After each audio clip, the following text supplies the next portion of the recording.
नमस्कार। आज के इस एक्सप्लेनर में हम एक ऐसी समस्या को डिकोड करने वाले हैं जो हमारे और आपके सबके आसपास है। हम बात कर रहे हैं डिजिटल कंजम्पशन की। कैसे ये सोशल मीडिया और शॉर्ट वीडियोस आजकल के यूथ के दिमाग को लिटरली रीवायर कर रहे हैं। ये कोई आम चर्चा नहीं होने वाली है। हम डेटा और साइंस के बेसिस पर इसका पूरा डायग्नोसिस करेंगे। तो चलिए बिना किसी देरी के इस डीप और एनालिटिकल इन्वेस्टिगेशन को शुरू करते हैं। अब सबसे पहले इस एक आंकड़े को सुनिए और थोड़ा सोचिए। 120 मिनट।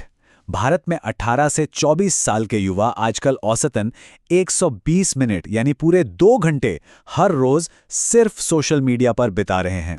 जरा इमेजिन कीजिए, लगभग 491 मिलियन यूजर्स वाले देश में ये ऐसा है जैसे रोज एक पूरी फीचर फिल्म सिर्फ स्क्रीन को ऊपर की तरफ स्क्रॉल करने में निकाल दी जाए। ये कोई छोटा मोटा ट्रेंड नहीं है, बल्कि एक बहुत बड़े सिम्टम का इशारा है। आज के इस एक्सप्लेनर में हम इस पूरे मुद्दे को एक मेडिकल डायग्नोसिस की तरह अप्रोच करेंगे। सबसे पहले हम इसके सिम्टम्स यानी प्रॉब्लम की स्केल को समझेंगे। फिर आएंगे बायोलॉजी पर, जहां हम इस डोपामाइन ट्रैप को डिकोड करेंगे। उसके बाद डायग्नोसिस, जहां हम मेंटल हेल्थ के ऑफिशियल डेटा को देखेंगे। और आखिर में इसका इलाज यानी नए डीपीडीपी रूल्स और दुनिया भर के एक्शंस। तो चलिए सीधे इसके बायोलॉजिकल पहलू पर आते हैं। आखिर ये डोपामीन ट्रैप और शॉर्ट वीडियोस का विज्ञान है क्या? इस सारी प्रॉब्लम की जड़ में एक चीज है, डोपामीन रिवॉर्ड सर्किट। सुनने में ये थोड़ा टेक्निकल लग सकता है, राइट? लेकिन आसान शब्दों में कहूं तो ये हमारे दिमाग का वो रास्ता है जो किसी भी मजेदार अनुभव के होने पर एक फील गुड केमिकल रिलीज करता है, जिसे हम डोपामीन कहते हैं। रील्स और शॉर्ट्स का डिज़ाइन ही कुछ ऐसा है कि वो हमारे दिमाग के सर्किट को लगातार ट्रिगर करता रहता है, बिल्कुल किसी स्लॉट मशीन या जुए की लत की तरह। और यहीं से असली डिपेंडेंसी शुरू होती है। ये साइकिल असल में काम कैसे करता है, इसे कदम दर कदम देखिए। पहले एक शॉर्ट वीडियो देखा, फिर दिमाग में तुरंत बहुत तेजी से डोपामाइन का एक हिट रिलीज हुआ। जब ये बार बार होता है तो दिमाग की टॉलरेंस यानी डोपामाइन से संतुष्ट होने की लिमिट बढ़ जाती है। और इसका नतीजा ये होता है कि नॉर्मल जिंदगी, असल दुनिया एकदम बोरिंग लगने लगती है। इसी इंस्टेंट ग्रेटिफिकेशन की आदत ने इंपल्स कंट्रोल को इतना डैमेज कर दिया है कि आजकल लोगों का एवरेज अटेंशन स्पैन घटकर मुश्किल से 8 सेकंड के आसपास रह गया है। और ये सिर्फ हवा में कही गई बातें नहीं हैं। 2025-26 की न्यूरोसाइंस रिसर्च से कुछ काफ़ी डरावने निष्कर्ष सामने आए हैं। भारी मात्रा में शॉर्ट वीडियोस देखने से हमारे दिमाग का एक हिस्सा, जिसे ऑर्बिटोफ्रंटल कॉर्टेक्स कहते हैं, जो फैसले लेने और खुद पर नियंत्रण रखने के लिए ज़रूरी होता है, उसमें स्ट्रक्चरल बदलाव आते हैं। मतलब दिमाग की बनावट बदल रही है। इसका सीधा असर खराब इंपल्स कंट्रोल और लॉन्ग टर्म फोकस की कमी के रूप में दिखता है। यही वजह है कि कोई लंबी किताब पढ़ना अब दिमाग को बहुत थकाऊ लगने लगा है और लोगों के बीच रियल लाइफ कम्युनिकेशन भी तेजी से घट रहा है। अब आते हैं इस डायग्नोसिस के दूसरे हिस्से पर, यानी मेंटल हेल्थ और इकोनॉमिक सर्वे 2025-26 के चौंकाने वाले आंकड़े।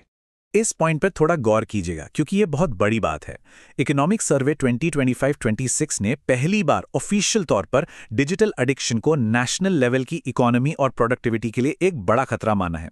इस रिपोर्ट में साफ मेंशन किया गया है कि 15 से 24 साल के युवाओं में एंग्जाइटी, डिप्रेशन और कम आत्मसम्मान अब सीधे तौर पर सोशल मीडिया एडिक्शन से जुड़ गए हैं। यानी अब ये सिर्फ एक पर्सनल इशू नहीं है, बल्कि एकेडमिक परफॉर्मेंस और वर्क प्लेस प्रोडक्टिविटी दोनों के लिए एक बड़ी रुकावट बन गया है। इस खतरे की गंभीरता का एक रियल वर्ल्ड प्रूफ इस चार्ट में देखने को मिलता है। ये साउथ इंडिया के कॉलेज छात्रों की एक रीसेंट स्टडी का डेटा है। ध्यान से देखिए, यहां लगभग 37% यानी 36.9% स्टूडेंट्स में एडिक्शन का लेवल क्लियरली पाया गया है। ये एक बहुत बड़ा आंकड़ा है और इस एडिक्शन को डायरेक्टली रिलेट किया गया है नींद खराब होने से, लोगों में बढ़ते हुए चिड़चिड़ेपन से और सबसे जरूरी बात, वास्तविक दुनिया के रिश्तों से कट जाने से। अब इस टेबल पर एक नज़र डालते हैं जो ब्रेक डाउन करता है कि आखिर ट्रिगर्स क्या हैं। पहला, एंग्जाइटी और डिप्रेशन। इसका सबसे बड़ा ट्रिगर है वैलिडेशन की भूख और फोमो यानी फियर ऑफ मिसिंग आउट। दूसरा, बॉडी इमेज इश्यूज, जो कि ऑनलाइन फिल्टर्ड और परफेक्ट दिखने वाली लाइफ से लगातार तुलना करने की वजह से आते हैं। इसी से ईटिंग डिसऑर्डर्स बढ़ रहे हैं। और तीसरा, सबसे आयरॉनिक पॉइंट, अकेलापन। आज का यूथ ऑनलाइन तो सबसे कनेक्टेड है, लेकिन असल जीवन में उतना ही अलग थलग है। गाजियाबाद में 14 और 16 साल के बच्चों के साथ जो दुखद परिणाम सामने आए थे, वो इसी डिजिटल दबाव और भारी आइसोलेशन की खौफनाक सच्चाई को बयान करते हैं।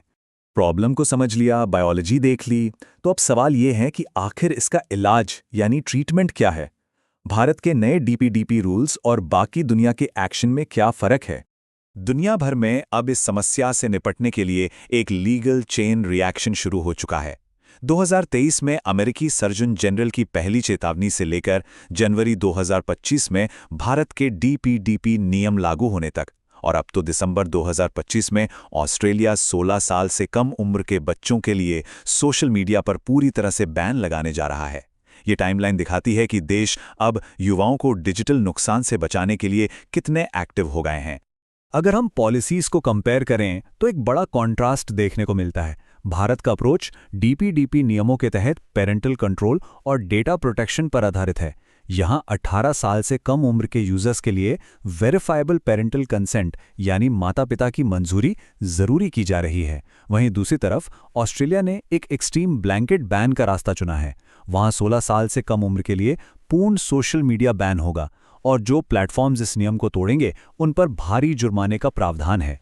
सरकारी दबाव और नियमों के बीच सोशल मीडिया कंपनियों ने भी सेल्फ रेगुलेशन शुरू किया है, जैसे टिकटॉक का टाइम अवे शेड्यूल और रात 10 बजे का रिमाइंडर, या मेटा के पेरेंटल सुपरविजन टूल्स। लेकिन यहाँ एक्सपर्ट्स एक बहुत वैलिड सवाल उठाते हैं। उनका कहना है कि ये फीचर्स शायद सिर्फ दिखावा हो सकते हैं, क्योंकि इन ऐप्स का पूरा बिजनेस मॉडल ही तो स्क्रीन टाइम और लत बढ़ाने पर टिका है ना? तो इन सभी फैक्ट्स, डेटा और पॉलिसीज का विश्लेषण करने के बाद हमारे सामने एक बहुत बड़ा सवाल खड़ा होता है। क्या सोशल मीडिया आज के यूथ को माइक्रो लर्निंग के जरिए स्मार्ट बना रहा है, या फिर ये एंग्जाइटी का एक बड़ा इंजन बनकर उन्हें मानसिक रूप से कमजोर कर रहा है? ये एक ऐसा प्रोवोकेटिव सवाल है जिसका जवाब आज पूरे समाज को मिलकर सोचना होगा। पूरी जानकारी इस वीडियो में नहीं दे सकते क्योंकि वीडियो लंबी हो जाएगी, इसलिए हमने एक आर्टिकल लिखा है जिसका लिंक आपको वीडियो के डिस्क्रिप्शन में मिल जाएगा।